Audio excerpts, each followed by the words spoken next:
Fala galera, beleza? Meu nome é Guilherme Reis, eu sou professor de gramática no Polié de São Paulo, turma ITA de São Paulo. Agora, a gente vai falar um pouquinho sobre a questão 19, beleza? Acha essa questão no seu caderno de questões da sua prova, simulado ITA. Vamos lá. O texto base, o enunciado, melhor dizendo, ele traz um excerto, um fragmento do texto e destaca um trecho. Ele traz esse fragmento aqui. Já lhe não bastava sortir o seu estabelecimento nos armazéns fornecedores. E destaca sortir o seu estabelecimento nos armazéns fornecedores. E pede, a questão pede, para que você identifique a alternativa em que a função sintática do elemento destacado é idêntica à do termo destacado no excerto. Poxa, Gui, mas está escrito exceto aqui? Sim. Repare que no enunciado está bem clara a ideia de que em todas as alternativas os termos destacados exercem funções sintáticas diferentes, diversas da função sintática exercida pelo elemento destacado no excerto trazido pelo enunciado, exceto em, logo, ele quer que você identifique a alternativa em que o termo destacado exerce a mesma função sintática que o elemento destacado no excerto trazido no enunciado. Bom, qual é o primeiro passo? Descobrir qual é a função sintática do elemento destacado no excerto. Então vem comigo. Já lhe não bastava sortir o seu estabelecimento nos armazéns fornecedores. Veja que você tem um verbo nesse elemento destacado, que é o verbo sortir. Portanto, isso aqui é uma oração. Beleza. Então, você, resolvendo a sua prova, vai colocar lá, oração. Mas que tipo de oração? Existe alguma relação sintática com a oração antecedente? Com a oração que não está em destaque? Sim, existe. Poxa, se você conseguiu entender que há uma relação sintática, muito embora nesse momento você possa dizer, mas Gui, eu ainda não sei qual é, mas sei que existe, você vai dizer que essa oração é uma oração subordinada. Porque as orações subordinadas estabelecem com a principal uma relação sintática. Subordinada o quê? Veja se essa oração é em destaque. Pode ser substituída pela palavra isso, pelo pronome demonstrativo isso. Caso seja possível essa substituição, você vai dizer que essa oração subordinada é substantiva. Então vem comigo. Já lhe não bastava isso. Poxa, é alguma frase sem pé nem cabeça? Não. Já lhe não bastava isso. Já não lhe bastava isso. De boa. Deu para substituir? Ai, Gui, deu sim. Então essa oração é uma subordinada, porque toda oração que possa ser substituída por isso é subordinada e além de ser subordinada, toda oração que pode ser substituída pelo pronome isso é uma subordinada substantiva. E aí eu te convido a tentar analisar a função sintática que o termo isso estabeleceria caso ele fosse colocado no lugar do trecho em destaque. Então você teria algo do tipo, em ordem direta para facilitar a sua vida, tá? Isso já lhe não bastava.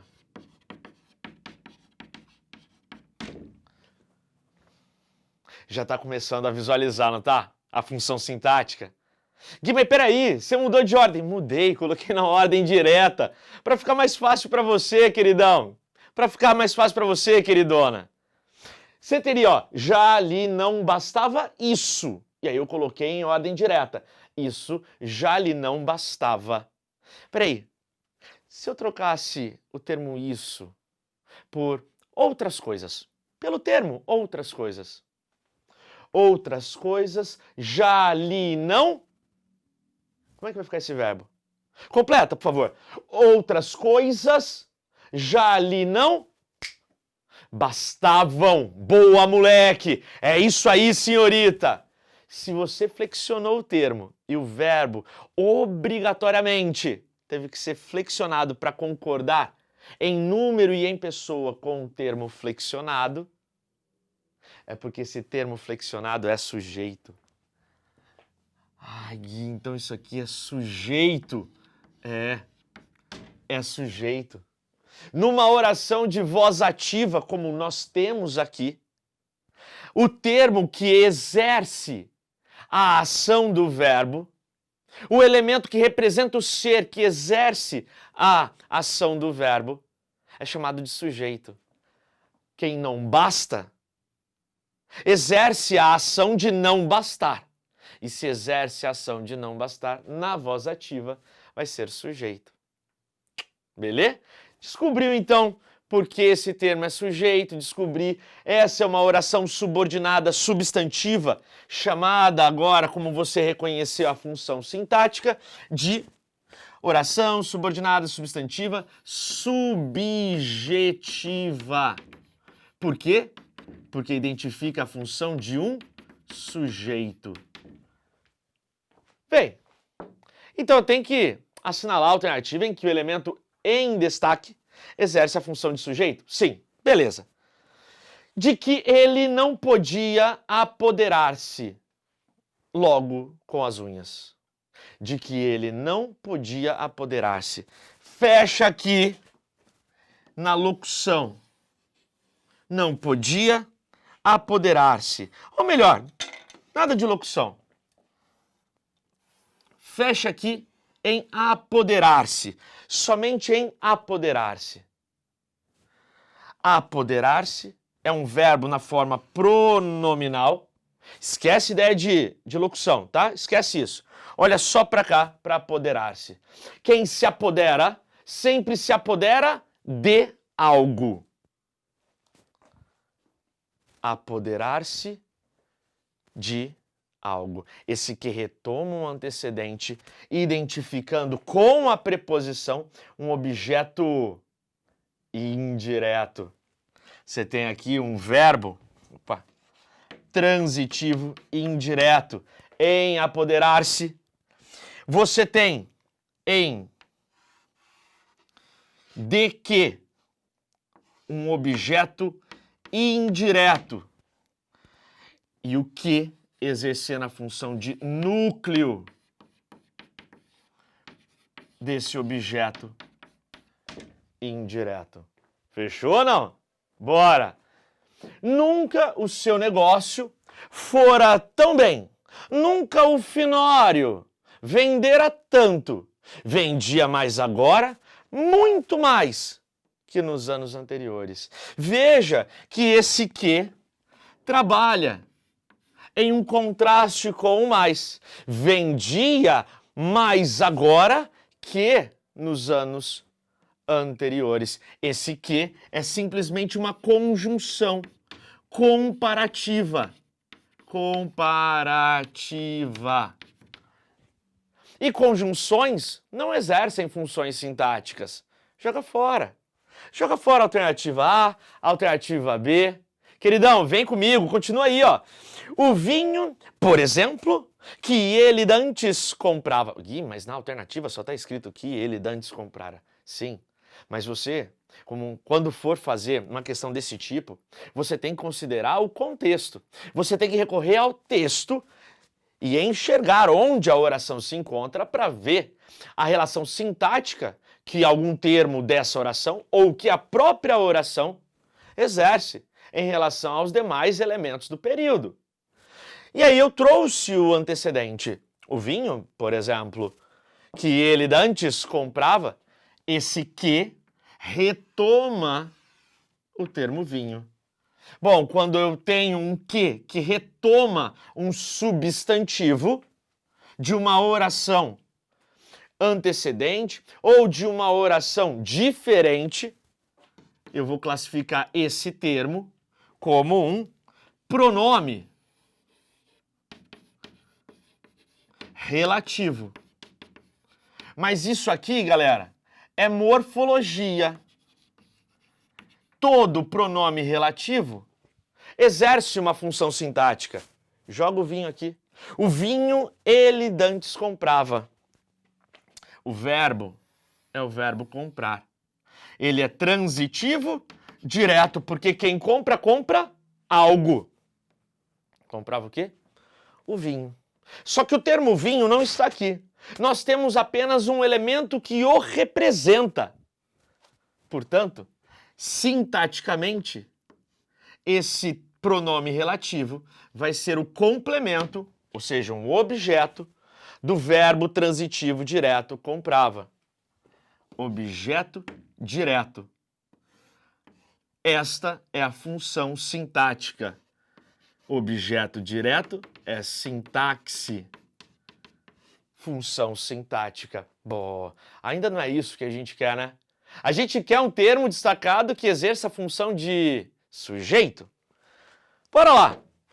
Aproveitando para ampliar a venda, aqui eu trouxe um trecho a mais, um trecho que está no texto, tá? Mas na alternativa você só tem que dobrou de tamanho. Mas para você perceber que quem dobrou de tamanho foi a venda. Aproveitando para ampliar a venda, que venda?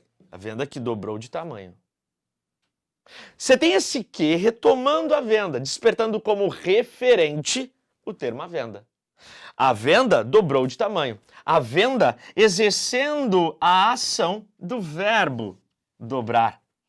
Portanto, esse que na morfologia também é um pronome relativo, porque ele está retomando um substantivo de uma outra oração, na sintaxe vai desempenhar a função de sujeito. Veja, ele se refere à venda, e se nós substituirmos o termo que pelo termo a venda, vamos ter a venda dobrou de tamanho. Aí eu descubro a função sintática que o termo a venda, referente do pronome que, exerceria caso estivesse no lugar do pronome relativo. Quando eu identifico essa função sintática, eu automaticamente identifico a função sintática do próprio pronome relativo. Galera, o pronome relativo é simplesmente um símbolo que representa uma ideia anterior, uma ideia de um substantivo de uma outra oração.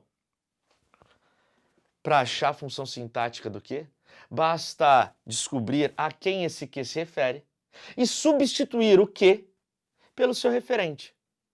Aí você acha a função sintática que o referente assumiria caso estivesse no lugar do que? Obrigatoriamente e automaticamente você já descobriu a função sintática do pronome relativo que. Sujeito. Alternativa correta, alternativa D. D de diáspora, é ou não é? Mas dá uma olhada aqui, ó. Que se encontrava de tudo. Na verdade, esse que, ele está preposicionado no texto, né? Ele está em que se encontrava. Lugar onde eu encontro de tudo, lugar onde se encontra de tudo. É o lugar onde se exerce a ação de encontrar. Galera, lugares, gravem, lugares que identificam ideias de onde uma ação ocorre, destino ou origem, serão sempre classificados na sintaxe como adjuntos, adverbiais de lugar. Este espaço aqui é para você saber que esse que é o núcleo desse adjunto adverbial de lugar. Beleza? Ele retoma um antecedente que identifica onde se encontrava de tudo. Bom, eu espero que você tenha curtido, espero que você tenha conseguido seguir a linha de raciocínio, espero que essa explicação tenha ficado bem clara para você, beleza? Eu volto daqui a pouco para resolver mais um exercício. Um grande abraço para você e até mais!